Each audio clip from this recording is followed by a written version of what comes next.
আপনারও কি আত্মীয় রয়েছে? হ্যাঁ, আমার জামাই আছে। জামাই আছে কি নাম? পঙ্কজ হালদার। পঙ্কজ হালদার ওই যে বাইক আছে এখানেই ডিউটি করতো। এই বাইকটা আমি দেখতে পাচ্ছি যে পঙ্কজ হালদারের বাইক বলছে, তুমি দেখো এখানে একটি বাইক রয়েছে WB06A A9937 পঙ্কজ হালদার। তো তার বাইক এই মুহূর্তে বাইকটা কিন্তু ভস্মীভূত হয়ে গিয়েছে এবং তার আত্মীয় এখানে এসছেন এই মুহূর্তে, তার সঙ্গে আমরা কথা বলবো। পঙ্কজ হালদারের এই দেখো ছবি নিয়ে তিনি দাঁড়িয়ে রয়েছেন। এই হচ্ছে পঙ্কজ হালদারের ছবি, খুবই তো অল্প বয়স, 27 বছর বয়স। 27 বছর বয়স। কোথায় বাড়ি, কোথায়? গড়িয়া গড়িয়া গড়িয়া বালিয়া বাড়ি। কি কাজ করতেন? এখানে ওয়াইমোমোতে কাজ করতে 7 বছর ধরে চাকরি করতে। 7 বছর ধরে কাজ করছে। নাইটে কালকে ডিউটি ছিল, রাতের বেলা এসছে ভোর 3টের সময় ফোন করেছে, বলছে আমি আর মনে হয় বাঁচবো না, কেন ধোঁয়ায় ভরে গেছে আর থাকতে পারছি না, বলছি মনে হয় আমি আর বাঁচবো না। ওই লাস্ট ফোন, আর আমাকে বাঁচাও। আমরা তারপরে এসছি, তারপরে এসে দেখছি আর কোনো ইয়ে নেই, পরে ফোনেও পাচ্ছি না, কোনো কিছু নেই। আমার নাম গোবিন্দ ঘোষ। কে হন ওর? মানে আমাদের পাশে থেকে জামাই হয় আমাদের। কিন্তু মানে উনি কোনোভাবে বেরোতে পারছিলেন না এখান থেকে? বেরোতে চেষ্টা করেছে, বলে চেষ্টা করছি, মনে হয় বেরোতে পারবো না, আমি আর বাঁচবো না। আর আজকে কিছু বললেন পুলিশ থেকে এখানে? না, সে তো সকাল থেকে, আমরা রাত 3টের সময় 3টের শোনার পরেই এসেছি, সেখান থেকেই আছি। এই শুধু জল দেওয়া এটাই দেখছি, আর কোনো খবর নেই, কোনো কিছু নেই।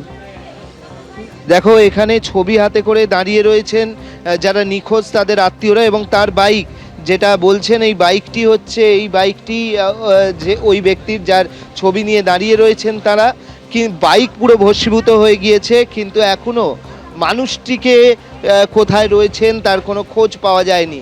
এখানে সবাই ভিড় করেছেন, নিখোঁজের সংখ্যা ইতিমধ্যে 20 নথিভুক্ত হয়েছে এবং যেটা জানা যাচ্ছে এখনো অবধি সূত্রে জানা যাচ্ছে যে অসমর্থিত সূত্রে হলেও যে মৃত্যুর সংখ্যা প্রায় 4 অন্তত এখনো অবধি জানা যাচ্ছে।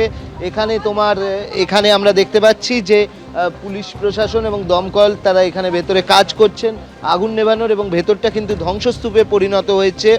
একদিকে যেরকম হচ্ছে এই যে খাদ্য বিপণনী যে সংস্থা সেখানে যেরকম ছিলেন অন্তত 3 জন, আর বাদবাকি যেটা জানা যাচ্ছে যে প্রায় অন্তত বাদবাকি সমস্ত 20 জনের মধ্যে বাদবাকি সবাই হচ্ছেন এই সংস্থায় কাজ করতেন, হচ্ছে ডেকোরেটর সংস্থায়, সেখানে কাজ করতেন। এরা নিখোঁজ রয়েছেন। স্বাভাবিকভাবে সময় যত গড়াচ্ছে ততই কিন্তু উদ্বেগ বাড়ছে নিখোঁজের পরিজনদের মধ্যে। আপনাদের পরিবারের কেউ কি আছেন? হ্যাঁ, আমার ছোটো ভাই। কি নাম তার? তা ওই যে ওই নন্টু খাড়া, কোথায় বাড়ি? হরিবল্লভপুর, আমাদের মেদিনীপুর জেলা। আচ্ছা, কি কাজ করতেন? উনি ফুল সাজানো কাজ করতেন, ডেকোরেটারের। কাল লাস্ট কখন কথা হয়েছে?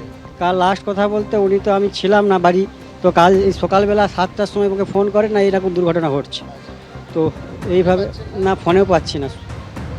না, এনাদেরও দেখতে পাচ্ছ যে আরেকজন এসছেন আধার কার্ড নিয়ে। আপনি এখানটা যদি আসেন, এই সামনেতেই তারা দাঁড়িয়ে রয়েছেন। এই হচ্ছে আধার কার্ড, যেটা নাম দেখা যাচ্ছে কৃষ্ণেন্দু ধারা।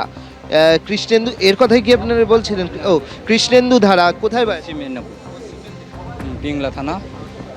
কোথায় বাড়ি? পিংলা। হ্যাঁ, পিংলা। কি কাজ করতেন? ডেকোরেটর কাজ। কিসের ডেকোরেটরের? ডেকোরেটর ফুল টুল সাজাতে ইটি করে দেন।